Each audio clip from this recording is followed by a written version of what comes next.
Hey, real quick before we dive in. If you're a woman in midlife who's tired of the cliches and ready to live out loud, we're glad you're here. Because you are definitely in the right place. We're not here to age gracefully. We're here to age boldly. So if you love real talk, big laughs, and the occasional spicy truth bomb, make sure to follow us on TikTok at Spicy Midlife Women for even more unfiltered midlife magic. Because let's be honest, midlife isn't a crisis, it's an awakening. And we saved this interview especially for you because we felt like this is a great topic. Super spicy. Super spicy. Yeah, and we hope you enjoy. Today, we have a very special guest, Lauren Hayes, on with us. And Lauren is an ethical non-monogamous coach. And I have a little snippet here. I want to make sure I get it all. So I'm going to read it, okay? Yeah, make sure I get it all right. Lauren's a relationship coach specializing in supporting ethically non-monogamous couples, also known as E&M, including swingers and the E&M curious. She's trained in both life and relationship coaching.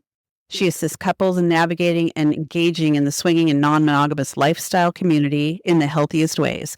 She brings personal experience to her coaching, having been married for 19 plus years and E&M swinger for the last 6 years.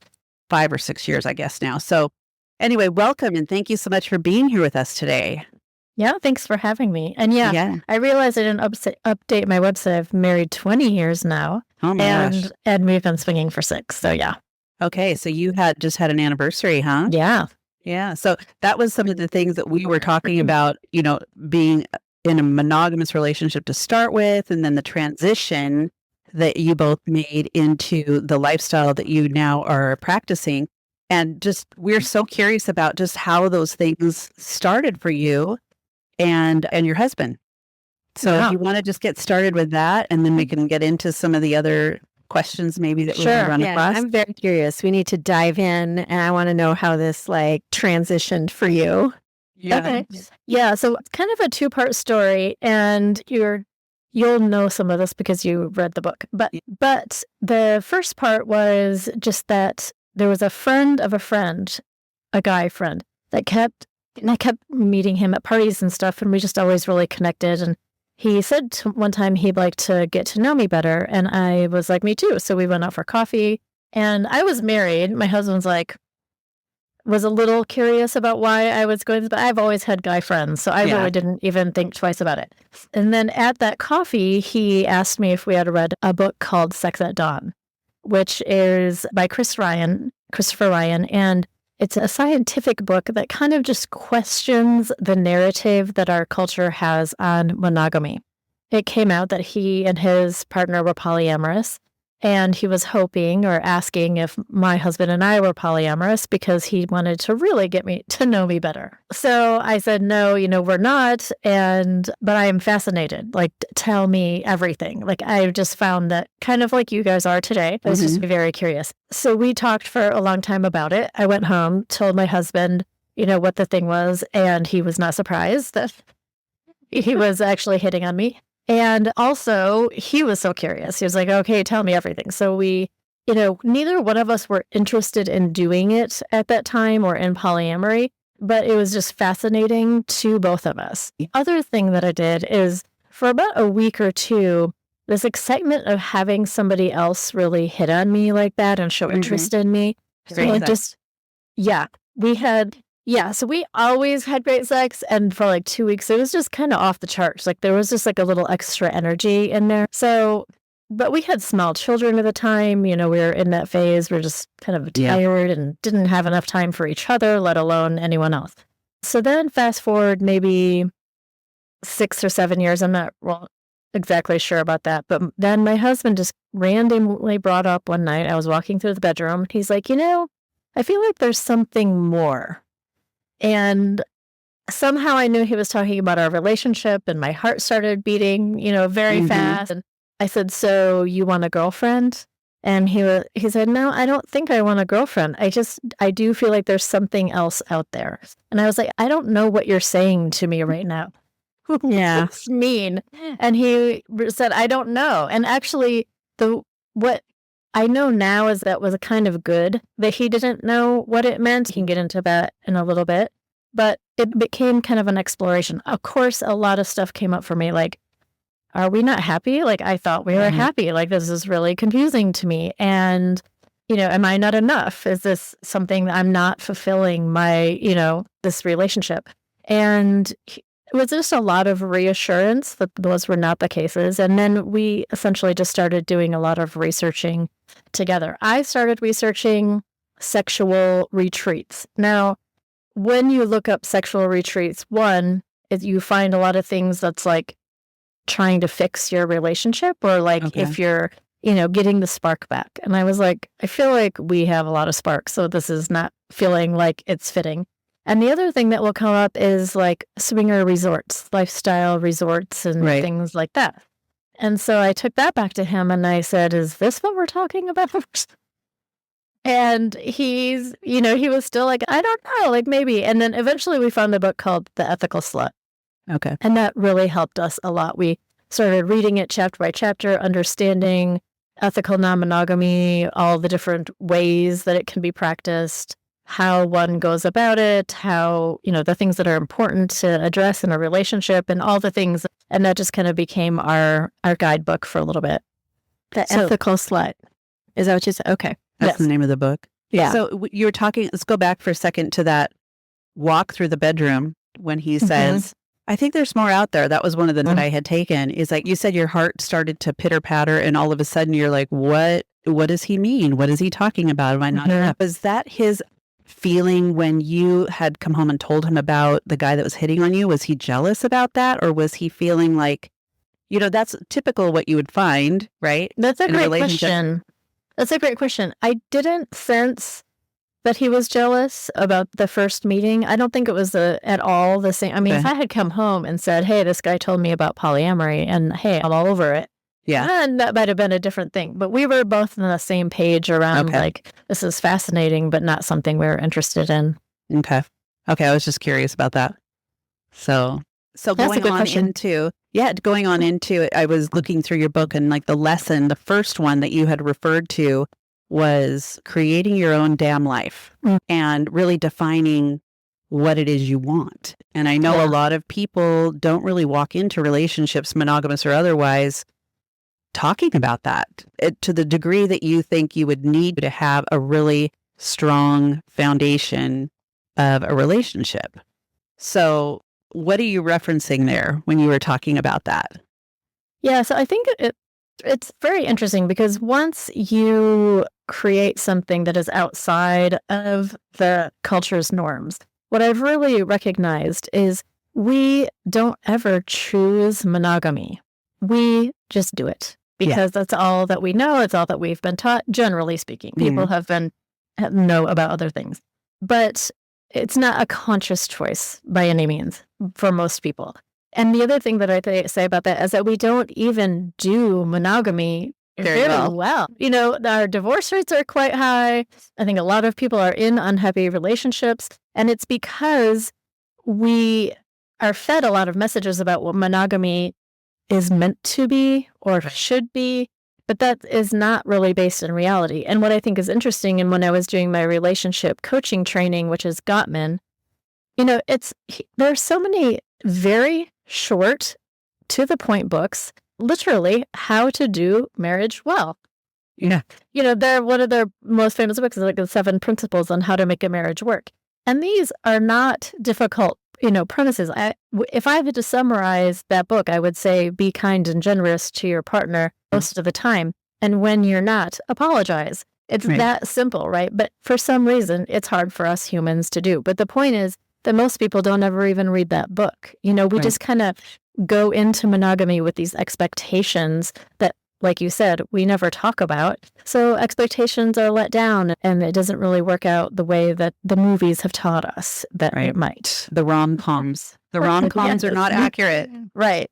Right. Yeah. And I think when you step out of that and we were creating, and the thing that's beautiful about ethical non-monogamy is as soon as you're stepping out of, or even if you're consciously choosing monogamy, and the one thing I always want to insert here is I am not a person that thinks that everybody should be ethically non-monogamous, that I don't think it's better than monogamy, But what I do think is that whatever path you choose, it's about creating the relationship that you and your partner are dreaming about together. Mm-hmm. It can include a little bit of non-monogamy. It can be totally monogamous. It can be all the things. I think people give this very black and white view of monogamy and non-monogamy. There's a lot of misconception about non-monogamy, so people don't even consider it. But, if you have an occasional threesome or have some sexual... non-monogamy. Technically it is, but you don't have to declare yourself non-monogamous. There's sexual adventure, and then there's how you identify as a couple, and it gets very complicated. And also, it's just beautiful because you can create whatever you want. It seems like your communication would have to be the most stellar thing ever. Off the charts. And so that's where people, I think, have difficulty just in general, is being able to communicate their feelings, being able to communicate what they want, being able to communicate what they don't want. And so it feels like the groundwork for some of these things might have to be at just a much higher level, emotional maturity, whatever it is, in order for it even to be an option that would be successful. That's what I kind of got from it. Yes. And those are literally some of the titles of the other chapters about these aspects of communication. And I think one of the misconceptions that I've sort of been noodling with lately around monogamy is I think there's this idea that once we get into this monogamous relationship, it's our job to make our partner comfortable and not hurt their feelings ever. Not that we ever intentionally want to hurt their feelings, but to tiptoe around and make sure we never make them uncomfortable or think, we can't want something. We feel like we can't want something because it might make them feel some certain way. And I think that's the first, when I go back to that conversation that my husband and I had, I'm like, that was so brave of him to even say that, because I could have freaked out. I did freak out a little bit. But, I could have freaked out more. I do have people approach me and say, I could never even bring this up with my partner because I feel like they would break up with me. And I'm like, wow, that's an extreme feeling, to feel that you can't even express curiosity about something. And I think that in particular is because there's so many misconceptions about non-monogamy. But that point, I think we should be able to talk to our partners about stuff that we're curious about. Yes. Yeah. Well, truthfully, that's absolutely right. And going back to the communication, I think about, I was married, Michelle was married, we've both been married. We were married for very long periods of time. I can't even imagine ever having a conversation like that with my husband at the time. He would have flipped a lid. Absolutely. Flipped a lid. Just, it would have not been something that he would even have wanted to have a conversation about. Not that I did at the time. I didn't know anything about this stuff at the time, but being married that long and really not, obviously we weren't in a good place because we got divorced, but it's very obvious that the communication and level of respect that you have for each other has to be just completely different than what you might see in, just a regular relationship for somebody that's been around for 30 years, that they kind of are roommates, they're just hanging out together, but they're not maybe even having sex together anymore, Yeah.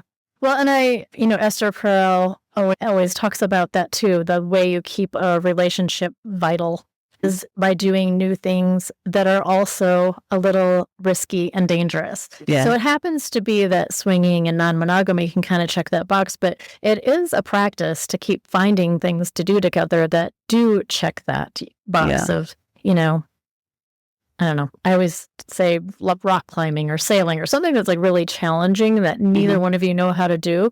That feels like kind of equivalent to jumping. Well, and you're doing it together, so you're doing mistakes. It together. Yeah. Yes. Did you have a question, Michelle? I can tell. I have lots of questions, but I kind of want to get through some of this stuff from your book. In lesson 3, for example, you talk about emotional sovereignty. Tell us a little bit about that. And all these lessons, by the way, are things that I personally have learned. So there is never any judgment on, I have been a very codependent partner. I have been all of these things. Yeah. But emotional sovereignty is best explained with an example. So instead of saying to your partner, you made me feel jealous last night when you spoke with that woman, I would say, I'm feeling really jealous after seeing you speak with that woman last night.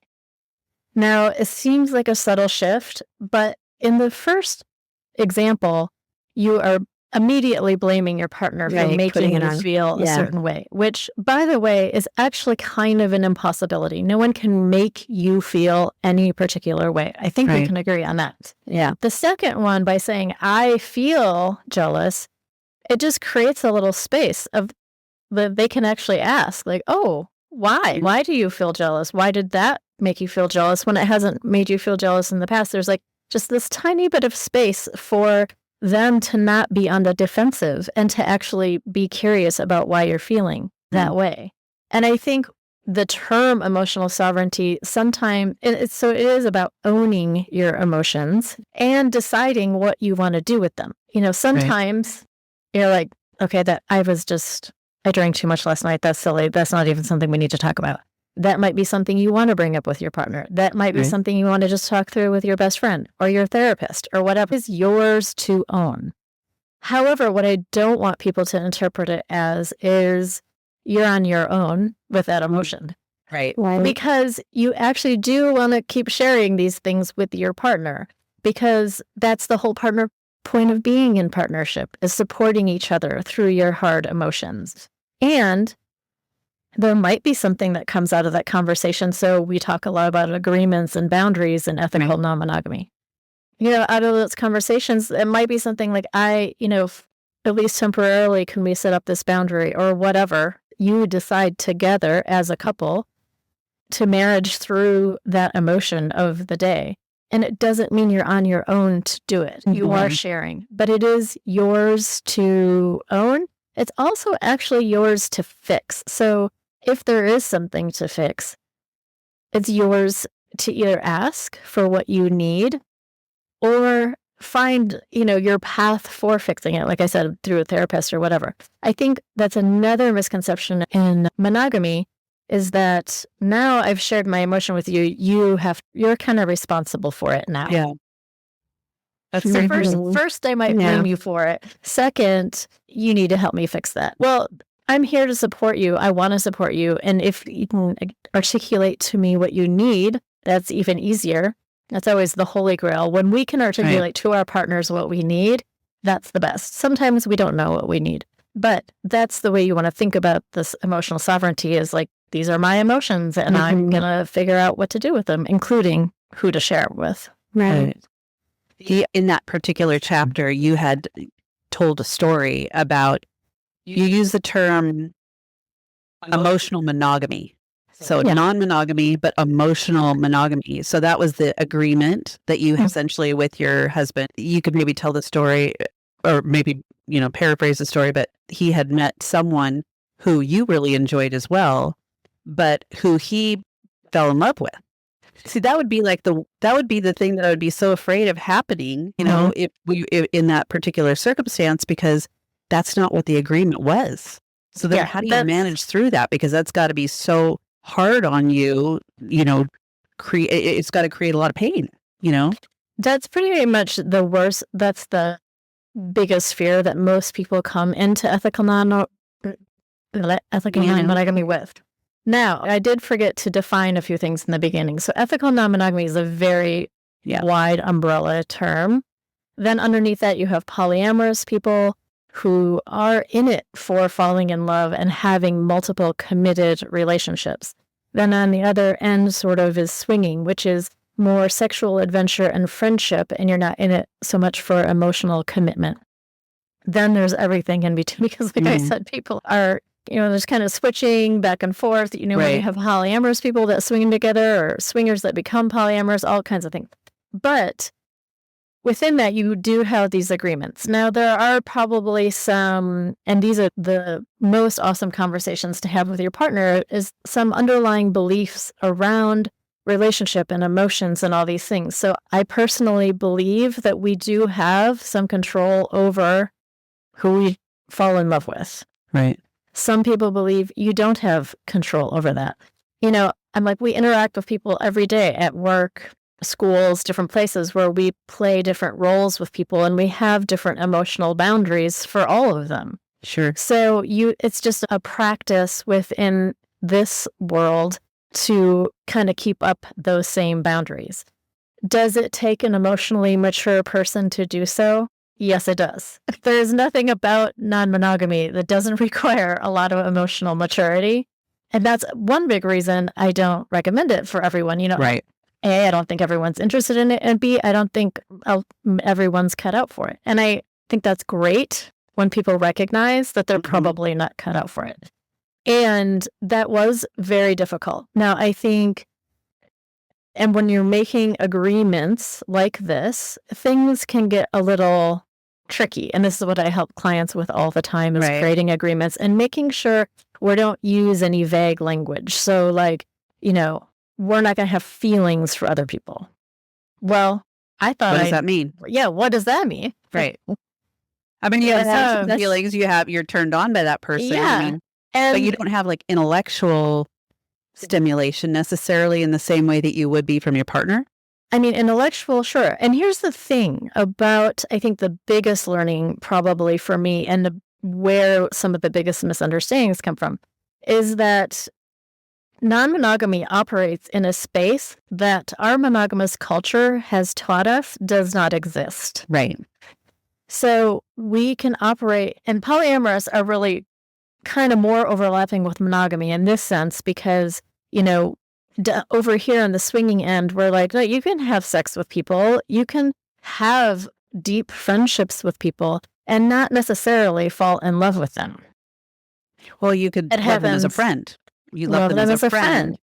But you love them as friends with benefits, it's similar 100%. to that. Yeah. It is very similar to that. So this is also one of the paradoxes is that also in our culture, we do have a casual sex culture. There's, there's the right time and place for that. And of course, like that's a very complicated conversation around sexuality. But there is that level, like, yes, there is an understanding that there can be casual sex. So I would say that in this world, especially in the swinging world, we're all connecting. We're having great connection, emotional connection, intellectual connection, sexual connection, but we're not falling in love with every single person that we're doing this with. You know what I'm saying? And so that is confusing for people because the rom-coms tell us that actually you're going to fall in love with the person and you're going to want to spend the rest of your life with them. And we're just like, it's just not true. Like this is an entire community of people that operate in this space. Okay. But to go back to your question with the way it happened with my husband, and that's actually chapter 4. And the title of chapter 4 is my favorite, which is Love Your Partner, but Love Yourself a Little Bit More. Yes. I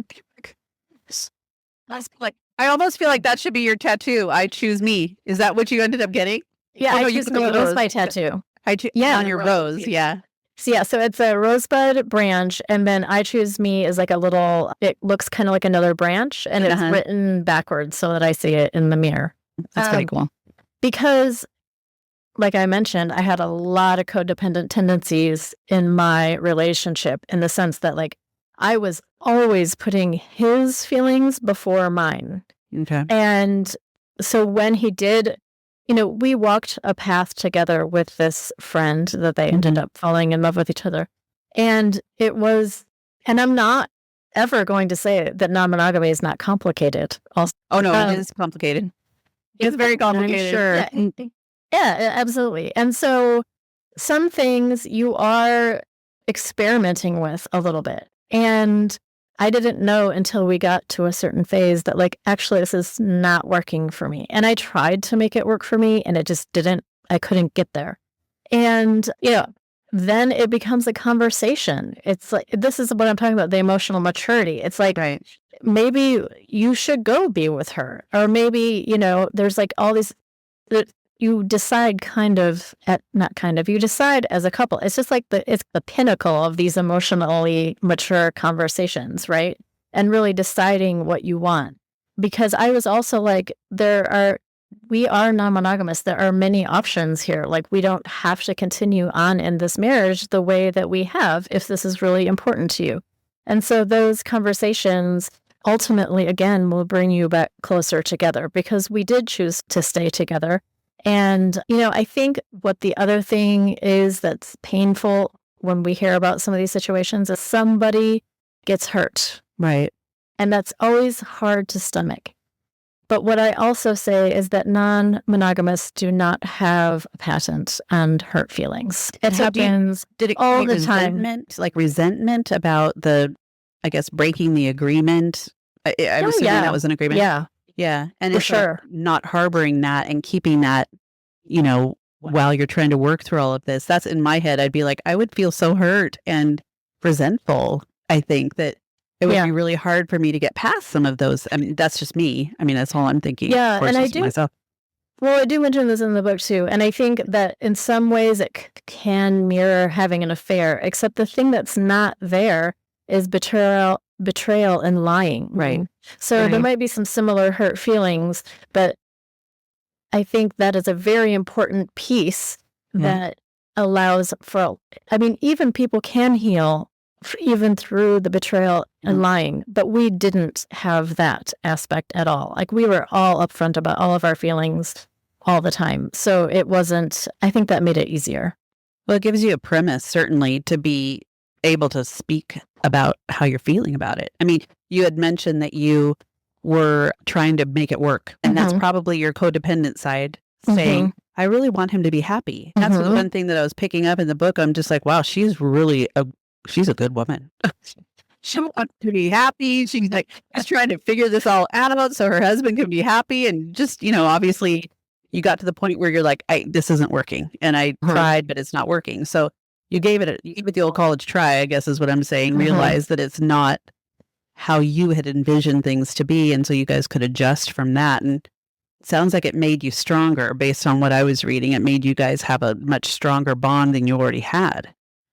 Yeah, absolutely. And, we had been married, let's see, that happened a few years ago. So I don't know, 17 years or something.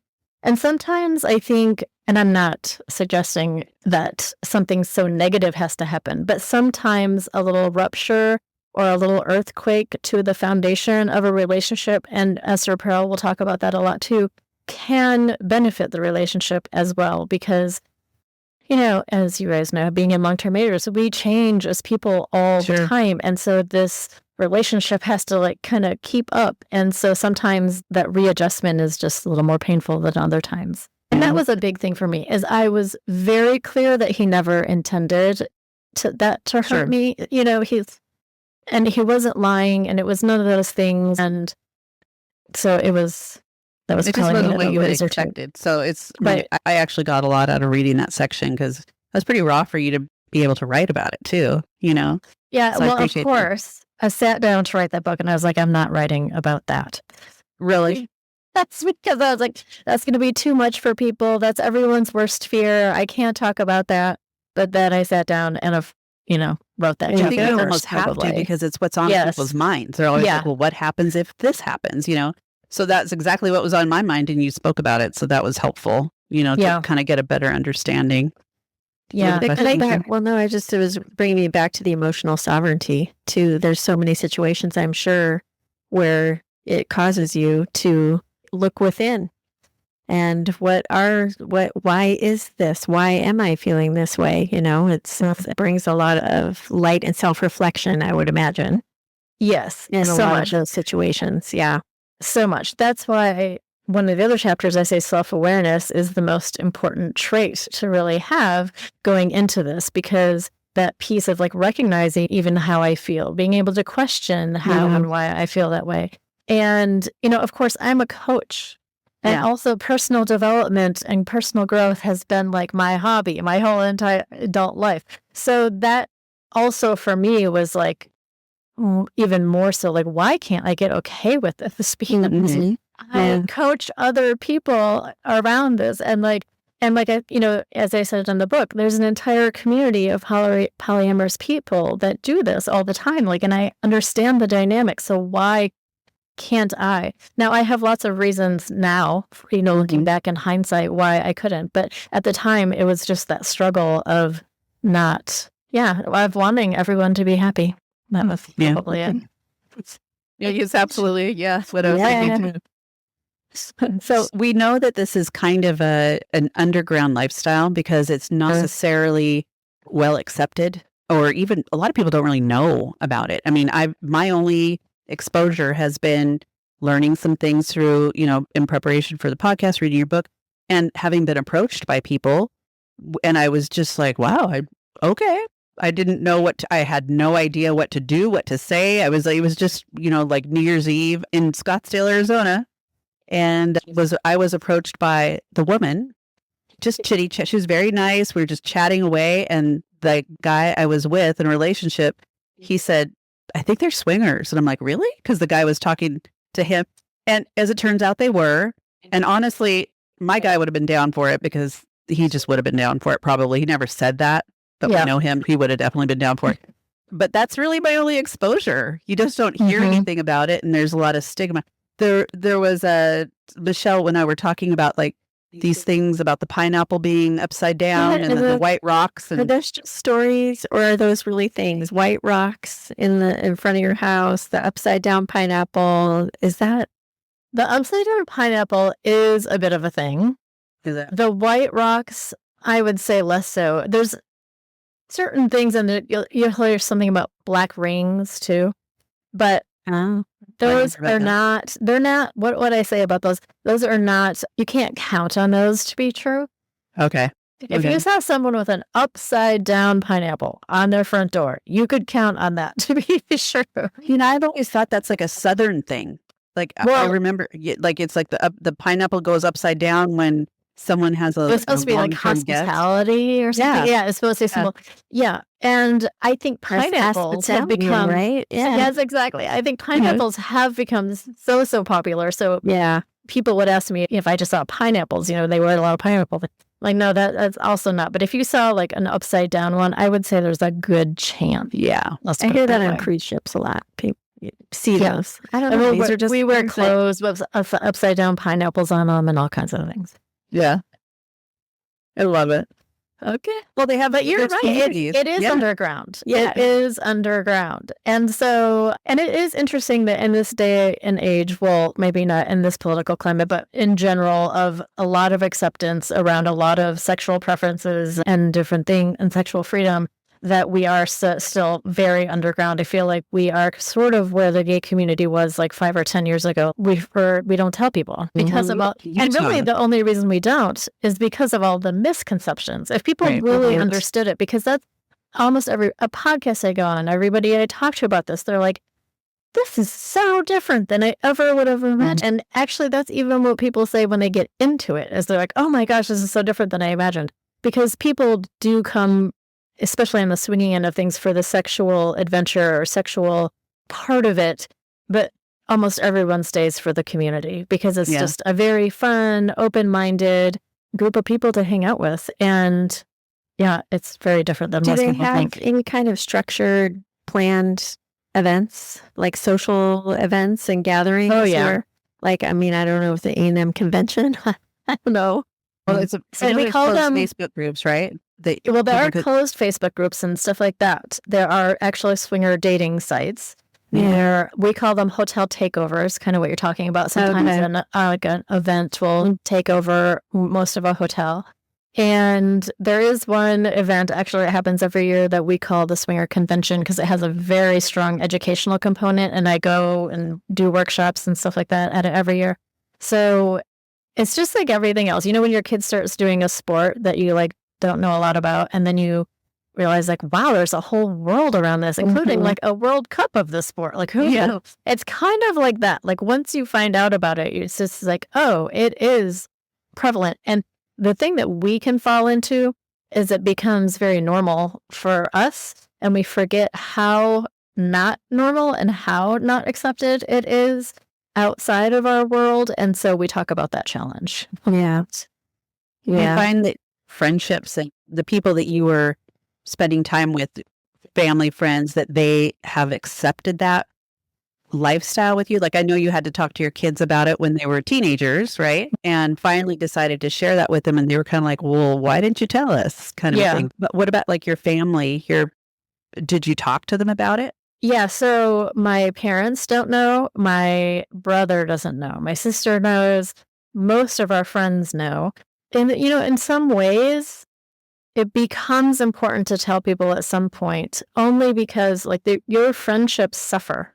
Right. Things that you can't tell. Now, there are friends of different levels of interest. Like some friends want to know everything. Some friends, you tell them or talk about it again. And all that's fine. As long as you don't have to hide that part of yourself from people, that's the important piece. And so, like my parents, I don't know per se that relationship suffers for that reason. And so it just becomes a case by case for everyone. And because of what I do for a career and writing a book and all the things, that's when we decided to tell our children. But, and what my kids said was, kids are our generation. We don't really care about stuff like that. Yeah. That was I said, I know, but the parents of the kids of your generation, some of them do. And so I was really clear. I'm like, this is not a secret and we're not ashamed, because I didn't want them to feel like we're like telling them something that they had to hide. Right. I said, but also you want to be thoughtful about who you tell. Yeah, I would think so. And because with them too, if their parents, their friends' parents are judgmental about it, that could impact the friendships that they have with those kids and everything too. So yeah, there's a lot of dynamics that kind of fall into that. And I would say that's a very primary reason a lot of people that keep it so closeted, is everyone's worried about the effect on the children. If the parents find out and then they don't let our kids hang out or whatever, which that's an insane concept, that in this very consenting world that we live in, that people would be like, you can't hang out with those people, those kids, because a lot of it's going back to the misconceptions or their own perceived, what their values are, what they were taught, when they were about monogamy or women scantily dressed being sluts. It goes back to all of that, because like when I was looking, I would love for you to share a little bit about like an example of what a party is like when you walk in, because I'm thinking when you walk in, I just picture some dark room with music and like velvet drapes everywhere. I have no idea why, but that's what I kind of picture. And people dancing, and I mean, I don't know, is there alcohol there, or are there separate rooms people can go in? I just really have no concept of what it's even like. Or does everybody sit around and hang out in the middle of the, just like at a nightclub? Yeah, I would say it's like a nightclub. So first of all, every club is a little different, so I can't speak too much to everything. But I would say in general, if we talk about a swingers club in general, and a swingers club where people can have sex, because there are some swingers clubs where people cannot have, there isn't areas to play. Play is the word for sex. Play. It's just like a meet and greet kind of club. In fact, we took our vanilla friend to one once, and he was like, this is so fun. Like, it's just like any other club, but it's like more open-minded. Of course, people are a little more scantily dressed, but like I said, it's in a very open-minded, fun crowd. There generally is alcohol. A lot of the clubs around the country, you have to bring your own, because they operate as private memberships and private clubs. That's how they operate. And then so there's usually kind of like a front of the house where there's a dance, sometimes food, people are mingling. And then what I call back of the house, which is once you go back there, that's where the playrooms are. There are private playrooms, public playrooms, big playrooms. And then there's usually some way to tell, like if you want people to watch you, you can like leave the curtain or the door open. If you don't want people to watch you, you can close that. Because like that's another thing like I was talking about earlier. Some people go to these clubs, they're not playing with other couples, or they're just playing themselves. Maybe they want to be watched. Maybe they just want to watch others and they like the sexy vibe. So now, are they non-monogamous? No. They're just, this is like what I'm saying. We think of this as being very black and white, but it's not. So these places are set up for, so people can do what they please. You use the term vanilla. I know somebody too that is in part of this lifestyle, and she told me about that term. So when you said it, I recognize it, but why don't you explain? Yeah, I forgot. So vanilla is just anyone that is not non-monogamous. Yeah. That is not in the community. Yeah. And it doesn't mean missionary position for the rest of your life. Vanilla. That's not what I mean. Boring vanilla. Well, some people even call themselves vanilla swingers, because they're like, we don't do anything crazy. We're just like regular swingers. Yeah. Kind of. It's kind of a fun term, I think. That was kind of, okay, so this might be a really strange question. I don't know, but it was one that came to mind. So how do you deal with like the sexual aspects of things and people's health? Or is that even something that comes up? Like, do they have... Oh, yeah, like STIs and stuff, you mean? Yeah, or, even like herpes and things like that. I mean, is there oral sex that could happen, or is it just straight up like regular? I mean, how do you know that people are healthy? Yes. So first of all, there's protection. Condoms are always used and stuff. Now, there's two terms. We're going to get into some real intricate terms here. There's full swap and soft swap. So these are all swinger terms. So full swap is people who are having penetrative sex with others, and soft swap is generally anything but. Okay. Again, everyone's kind of defining things for themselves, so you always have to ask. So this is something to think about. The first time we're meeting with couples, we're talking about things like this. We're talking about when was the last time you were tested? So people get tested regularly. We talk about those things. This is what kind of horrifies, I think, some people, because they're like, it's so awkward. And you're like, it's really not. And it's also important to talk about these things. And it's also why our friendships in the lifestyle have a different flavor to them, because we are vulnerable with each other very quickly. Like I like to say, we don't sit around and talk about the weather for very long. Yeah. And then we're off to talking about not only like fun things, like maybe some of, our other lifestyle experiences or how we got into it, all things that are all very emotional, right? And so you're kind of getting in deep with people from the get-go, whether or not you end up being intimate with them sexually. And then there might be that aspect as well. Okay. Yeah, that was one of the things that kind of came to mind, because even being, a hetero woman, it's like I think about that stuff all the time. Yeah, I'm always worried about that. Important. People are not honest a lot of the time, and you just got to be protecting yourself in the best way you can, right? Absolutely. Absolutely. Yeah. And it's a very, we talked about the biggest fears. I think the three things that people come to me with is, one, what if my partner falls in love with somebody else? Two, what about STFs?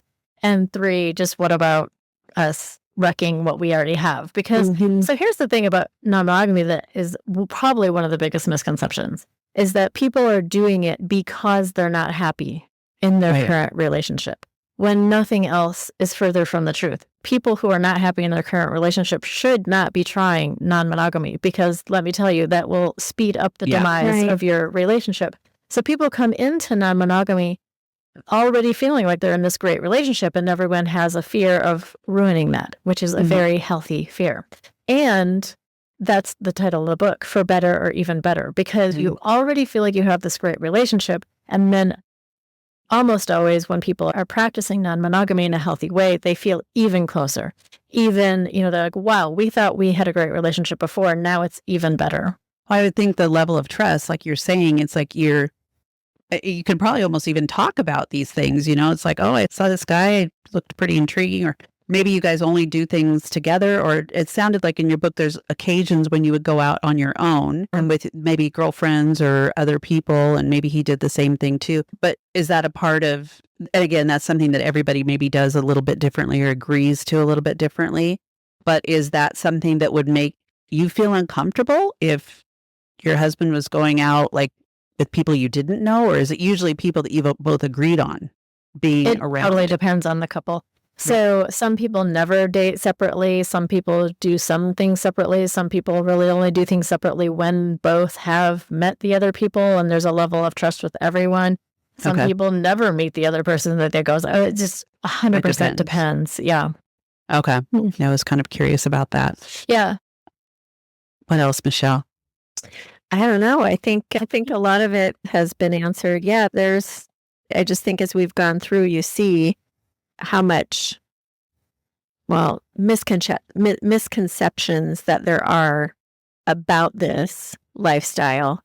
And it automatically is just about the swinging and the sex and the upside down pineapple. I mean, when you think about, it's like being ignorant about it. Yeah. That is really the only thing that people really know. Well, yeah, I half joke, although it's not really that far from the truth, that people imagine these swinger clubs as you walk in the front door, there's an orgy of people having sex and you're just expected to jump on top. Yeah. So my first thing I always tell everyone is there are never any expectations of anyone participating in anything. And if you're ever in a situation where you do feel like you're expected to do something, you should get out of that situation because Right. that's not how this community operates. Yeah. And so that's just not a thing. And I think, like I said before, everyone thinks we're in it just for the sex. And I think very quickly people are in it just for the friendships, actually. Yeah. That's what people are there for. And these deep friendships in this community. Everyone as humans, we love connection, we love community. And I think people find that in this community. Yeah. Is it okay if I mention what state you're in? Yeah, of course. Oh, okay. So you reside in the state of Utah, women. So I would imagine that there's a lot of people that you have been able to help that come from that religion.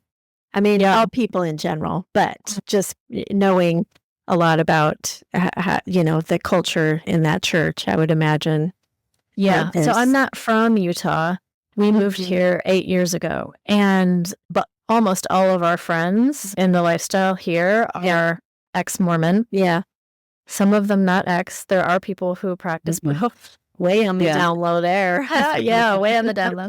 And it's been, I haven't been through the experience of leaving the church for myself, but I think other than having been through it myself, I'm probably as privy to that process as one can be just because of all the people that I know and I've spoken with. And I mentioned this in my book, but there's something I really enjoy about the people in Utah that have been through that process because they really, when they leave the church, because it dictates so many aspects to your life. When you leave the church, you're really left with this blank slate of oh, what are we going to create now? Yeah. And so it goes back to that first chapter of creating your own damn life. Right. They are very present to the fact that they were able to create everything in their lives kind of from scratch. My point is that everyone actually has that freedom, especially if you don't come from a high demand religion, but we all do feel the pressures of expectations or things that we should want to do or our parents want us to do,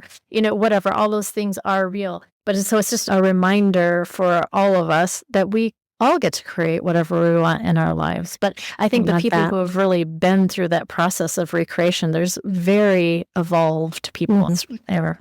Yeah, they would almost have to be just getting past all of the guilt and, like you say, the expectations that have been placed. When I was raised Catholic, but between the two of us, we're a sorry bunch. No, and neither one of us practice those things anymore. To that degree, I definitely feel like it plays a role in a lot of the decisions subconsciously that I even make without even realizing it. And having been married as long as we were, really kind of not getting exposed to a lot of other things. You realize, for us anyway, after divorce, it was like there was this whole world out there that we never really had even paid attention to, just in regard to everything that was going on around us as women and, all of that. So this is a very interesting conversation because as we get older, and one of the things you did mention in your book is that a lot of the people in the swinging lifestyle in particular, or maybe poly lifestyles too, but they're in their 40s, they're maybe a little bit older, and so they have that emotional maturity and have gone through, the monogamous relationships or have not had relationships or whatever, and so they're more open to trying different things that bring joy. So kind of going into that last chapter that we had, you talked about savoring joy. Yeah. And making good life choices. I like that. Yeah. Joy, because there's joy in so many things that you find, but it sounds like you've found other ways that a lot of people maybe have not even been exposed to. So that's why we were so excited to talk with you about it. Yeah, and I think, so the name of that chapter is Pleasure as a Practice, and what I talk about there, which ties very much into the religion, is that pleasure has a lot of mixed messages. We talked about the complexity of sexuality. So sexuality has a lot of complexity around it. And even pleasure has some complexity around it. Like there's always, we have the term guilty pleasure, right? Yes. And so it's really just recognizing that as a human, pleasure is one of the experiences we get to have. And why would we feel guilty about that? Yeah. And so there is so much unlearning, I call it, in non-monogamy. Because like you said, there's so many things that we don't think about. And so a lot of times when you're struggling with something in any time, but in non-monogamy, it's like, well, why do I think that? And asking yourself that simple question, something I ask myself is like, where did I learn that? Or who taught me that? Sometimes I realize, like, I don't even believe that. You know what I mean? Why do It's I like, put so much emphasis on yeah, something? but it's just something that what got taught to me along the way, and it's still there, and I hadn't thought about it in forever. And now this situation has made me question something. And so I love watching the journey of sexuality with women who are in the lifestyle for this very reason, because, and again, like I said, I'm talking about all pleasure, not just sexual pleasure, but sexual pleasure has another layer of complexity, I'll say, around it, and shame. And watching women discover the sexual side of themselves, accept the sexual side of themselves, embrace the sexual side of themselves, and then bring that whole being into the world. It is amazing to watch. And that is one of the first things that women notice when they get into lifestyle, and they see it in other women. And it is remarkable, and it's beautiful. It really is. I would think that your confidence level Yes. even if you're a confident woman in general, your confidence level would just be through the roof. You're walking a little taller. You've got, a little pep in your step kind of a thing, I mean, that's kind of what it seems like to me, because when you look at just women in general in our society, in all of history, our pleasure is not something that really is highlighted in a positive way in any capacity. I mean, even in other cultures, they're cutting clitorises off of little kids because they're not allowed to have pleasure. They're only there for reproductive and male pleasure purposes. And that's going way back, obviously, but that still exists today, and a lot of the, a lot of the things that are surrounding religion, for example, is where you really run into a lot of, having been, like I said, raised in the Catholic Church and raised by really strict parents and very judgmental parents, my dad in particular. I see where a lot of those things that I learned when I was a kid, I'm now as an adult going, I don't even know why I felt that was so important to, pass along to my children, or whatever, because it doesn't make any sense. Now, as an adult, I question a lot of things I didn't really question when I was younger. So, well, I have enjoyed this tremendously. Yeah, you certainly give me something else to think about. And I'm not married, so I mean, it's like I could pretty much do whatever I want at this point, but.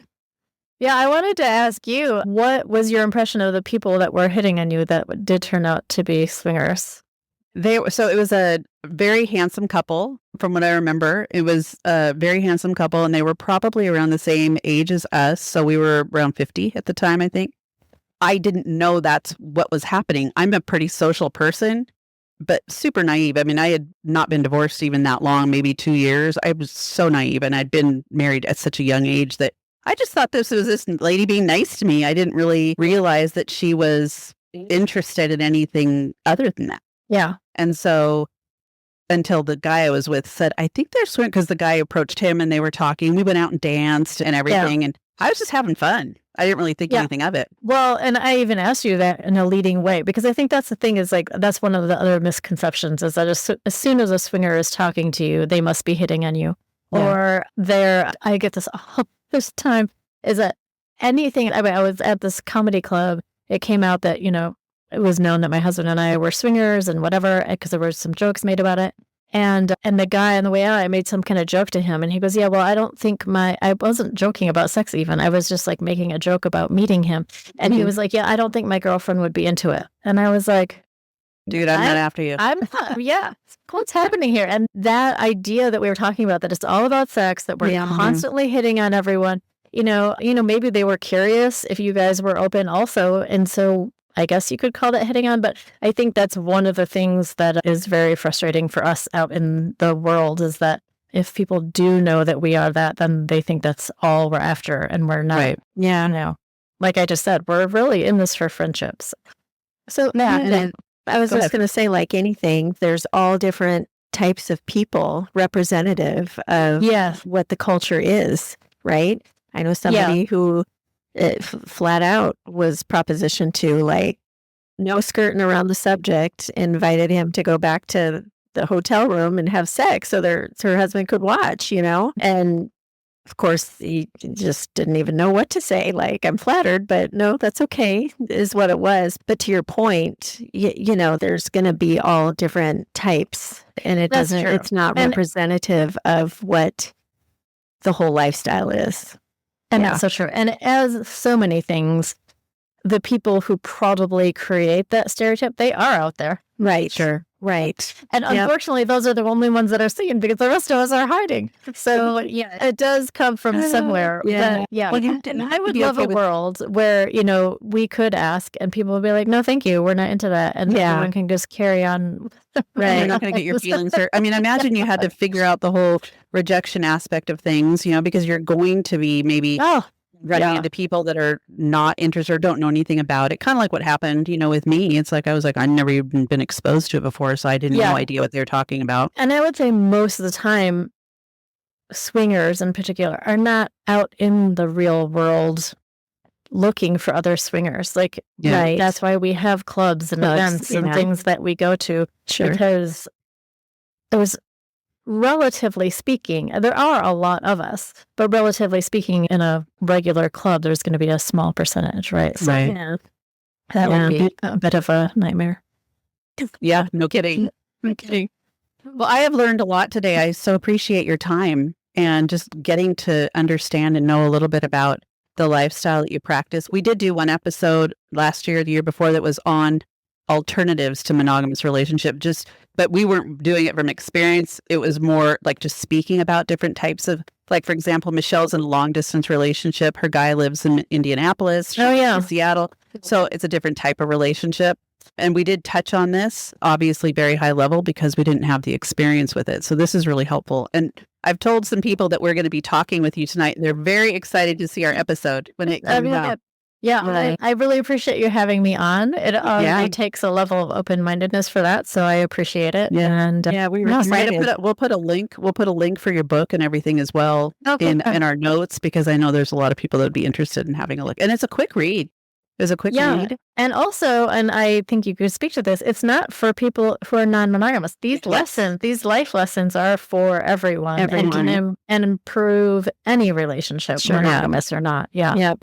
I absolutely 100% agree. Yeah. I definitely got a lot out of it. Reminder for the listeners, the book is called For Better or Even Better. Lauren Hayes, thank you so much for being with us. I want to just really quickly thank our listeners for being out there on social media. We're out on all the socials, TikTok, Instagram, Facebook, most recently YouTube. Thank you everyone that's been subscribing and downloading. We appreciate it. Tell and share all your friends. And then Lauren, your website. Can you say what your website is? It's swinginglifestylecoach.com. Okay. I had it, but I just wanted to make sure it was out there. Yeah. And another thing, an easy way to remember, if you go to explorewithlauren.com, I have a free guide that comes up for that to start some interesting conversations with your partner if you'd like. Okay. Mm-hmm. I love that. Yeah. Well, thank you again. Yeah. Thank you again. We really appreciate your time. Yeah.